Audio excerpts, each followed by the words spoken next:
আমি এ পর্যন্ত দুবার চীন গিয়েছি এবং চীনে গিয়ে আমি যে বিষয়টি দেখেছি মানুষের মধ্যে আহ, সবচেয়ে বেশি তারা যে খাবারগুলো পছন্দ করে তার মধ্যে অন্যতম হচ্ছে সামুদ্রিক বিভিন্ন রকমের মাছ, সামুদ্রিক এবং বিভিন্ন নদীর শামুক, ঝিনুক বা বিভিন্ন ধরনের সামুদ্রিক যেসব প্রাণী রয়েছে এসব তারা খুবই পছন্দ করে।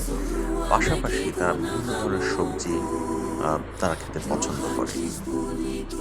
এর মধ্যে অন্যতম হচ্ছে মাশরুম, আহ, বাঁশ, আমরা যেটিকে বাঁশের কচি বাঁশের যে মাঝখানে যে সাদা অংশটি থাকে এটি তারা খুবই পছন্দ করে বলে আমার কাছে মনে হয়েছে।